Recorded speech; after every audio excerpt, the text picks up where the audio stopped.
Democratic presidential hopeful and current governor of Washington, Jay Inslee, came out with an education plan, and a major focus of it was on teaching children about the dangers of climate change.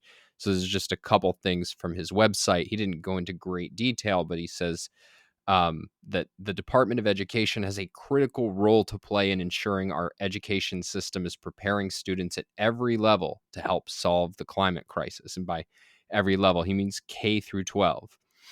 Then there's another element of the plan where he calls for creating a climate conservation corps, also known as a climate corps, that will put America's greatest resource, its young people, to work together in the domestic and global effort to secure a healthy future. The Corps will provide Americans of all ages and backgrounds service opportunities and climate solutions, and with education, skills, job training, and employment opportunities to thrive in building our new clean energy economy. So, I mean, if you think about like what the purpose of education is, so one view is that what you're trying to do is help children form the kind of mind and character that allows them to flourish in whatever they want to do in life.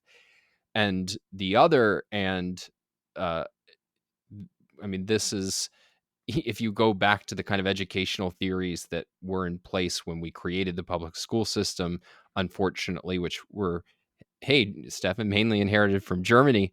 The other is that You're welcome. essentially what education is supposed to do is it's supposed to mold children into obedient serfs. I mean, that's my language, not how they would put it, but who will carry out a national mission.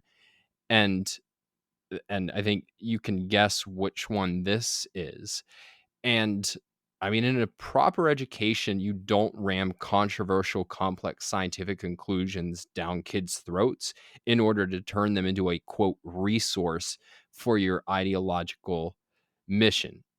There's just no way that a child is competent to judge climate science or what to do about it. I mean, they don't understand the science, of course, but let alone energy, economics, philosophy, the kinds of things that you actually have to know in order to decide, like, is this a problem? What to what extent it is a problem? What's the best thing to do about it? All that you can do at that age is indoctrinate them and tell them what to think and what to do, which is exactly the opposite of what I would want from an education system, what I think most people who actually value human flourishing would want.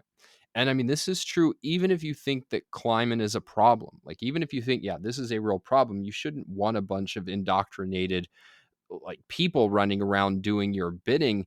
And you're because part of what you're doing is you're robbing them of what an actual education is, which is giving them the tools of the ability to think, including the ability to think about moral issues like that. If you think that climate change is a real problem, that is what they need in order to deal with the challenges that they'll face going out into that world. And yet, that's precisely what this kind of focus would rob them of. So, Stefan, maybe you think this is actually a great idea, and that we No, need. not only am I not the typical German, I think that's the transfer of the system was a long time ago. So I'm not sure how many Germans would agree with that today. So my view, of course, is that the federal government should have nothing to do with education at all.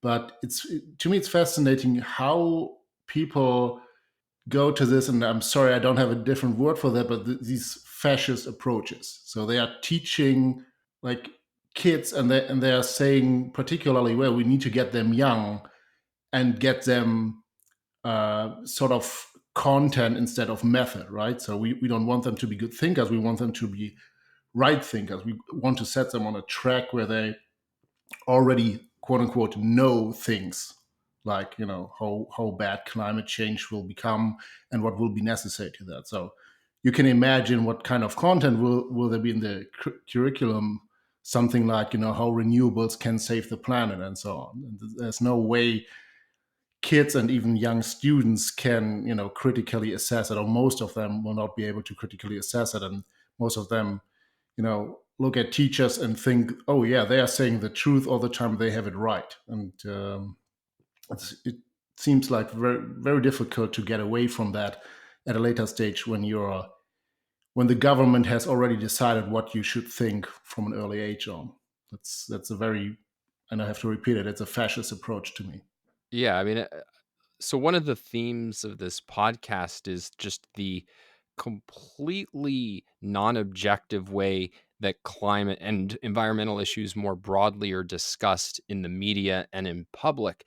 And like that is precisely made possible in part by the fact that there is not an understanding of fundamental things in science, things in math. Like people lack that context, and so it's easy to be taken in uh, by the lousy way that things are covered. So like go remedy that. Like make sure that kids are numerate and are scientifically literate, and then we can talk about whether it makes sense for them to raise issues of climate in in schools. But in the meantime, no, hands off my kids.